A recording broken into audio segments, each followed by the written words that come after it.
बहुत समय पहले की बात है। एक गांव में एक ठाकुर रहता था। ठाकुर का असली नाम लाखन सिंह था, पर उनका यह नाम बहुत कम लोग जानते थे।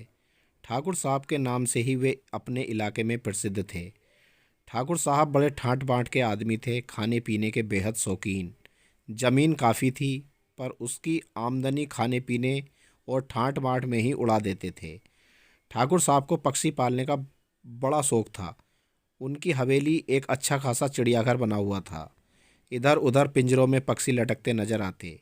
इन पक्षियों में सबसे अधिक दर्शनीय एक उल्लू था, जो ठाकुर साहब को सबसे प्रिय था। वैसे देखने में उस उल्लू में ऐसी कोई विशेषता नहीं थी, पर ठाकुर साहब ने उसे एक विशेष आदत का अभ्यास करा दिया था। उनके आदेश पर वह सोने की गिन्नी को निगल जाता था और उनके आदेश देने पर गिन्नी को मुंह से उगल भी देता था।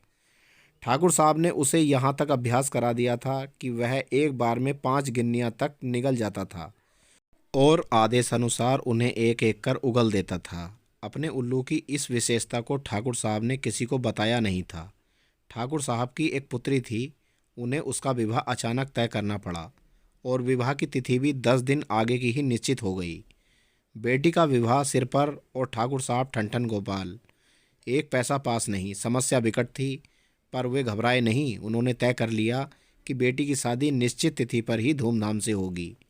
उसी गांव में एक साहूकार था। ब्याज पर धन देता था, ब्याज भी कसकर लेता था और मूलधन के बदले में कोई न कोई आभूषण गिरवी रख लेता था।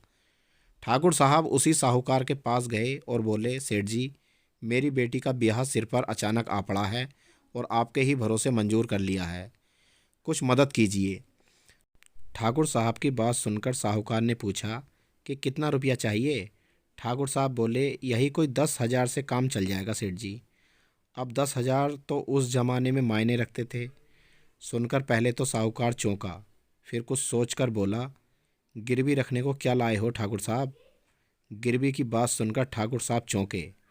आश्चर्य से बोले, भाई लाया तो कुछ नहीं, मैं तो लेने आया हूँ। लेकिन क्या आपको मुझ पर विश्वास नहीं है जो ऐसी बातें कर रहे हैं।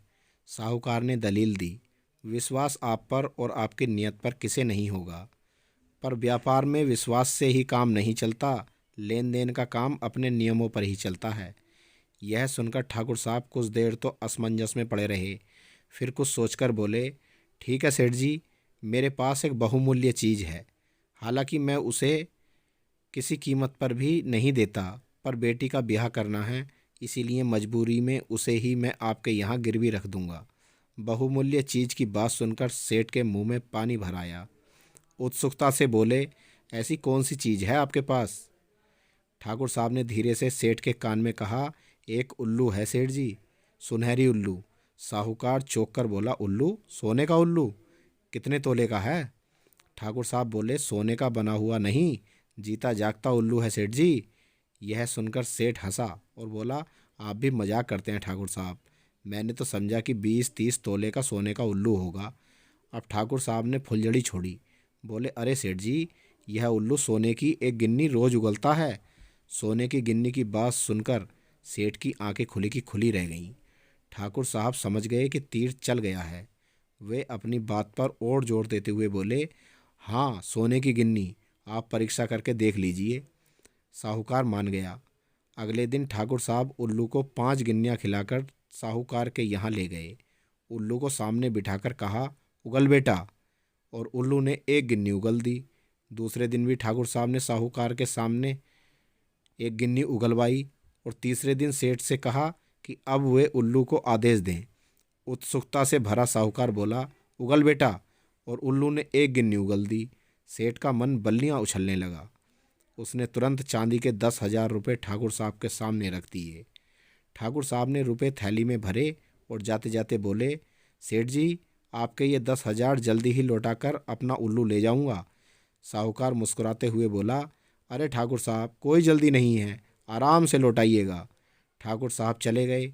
साहूकार उल्लू के लिए एक खूबसूरत पिंजरा लाया और उसमें उसे बिठाकर अपने सोने के कमरे में टांग दिया। उल्लू के पेट में 2 गिन्नियाँ बची थीं। अतः अगले 2 दिन तो उसने गिन्नी उगली, किंतु तीसरे दिन साहूकार की खिलाई हुई रबड़ी उगल दी।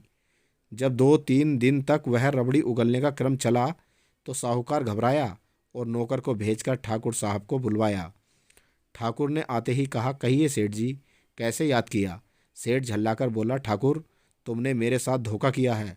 ठाकुर बोला, धोखा? मैंने क्या धोखा दिया आपको?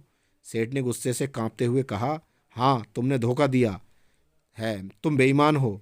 अब ठाकुर ने साहूकार को घूरकर आंखें तरेरी और बोले, मैं बेईमान हूँ?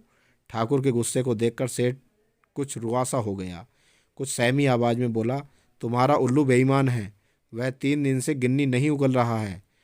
ठाकुर तो असलियत जानता ही था, मगर दिखावे के लिए पूछा, तो फिर क्या उगल रहा है? साहूकार ने माथा ठोककर कहा, रबड़ी। सुनकर ठाकुर ने आश्चर्य प्रकट किया। फिर पूछा कि आपने उसे खिलाया क्या था? सेठ जी ने बताया कि रबड़ी खिलाई थी। यह सुनते ही ठाकुर ने ठहाका लगाया और बोला, रबड़ी खिलाई थी तो उसमें उल्लू का क्या कसूर है? सेठ जी, आपने रबड़ी खिलाई थी सो उसने रबड़ी उगल दी, गिन्नी खिलाते तो गिन्नी उगल देता। आखिर ठाकुर का उल्लू है, बेईमानी थोड़े ही करेगा, जो खाएगा वही तो उगलेगा। यह कहकर ठाकुर साहब खिलखिलाते हुए साहूकार के घर से बाहर निकल गए। सेठ उल्लू की तरफ और उल्लू सेठ की तरफ देखता रह गया। तो दोस्तों, कैसी लगी आपको ये कहानी? अगर कहानी पसंद आई हो तो प्लीज़ लाइक और सब्सक्राइब करना ना भूलें। शुक्रिया।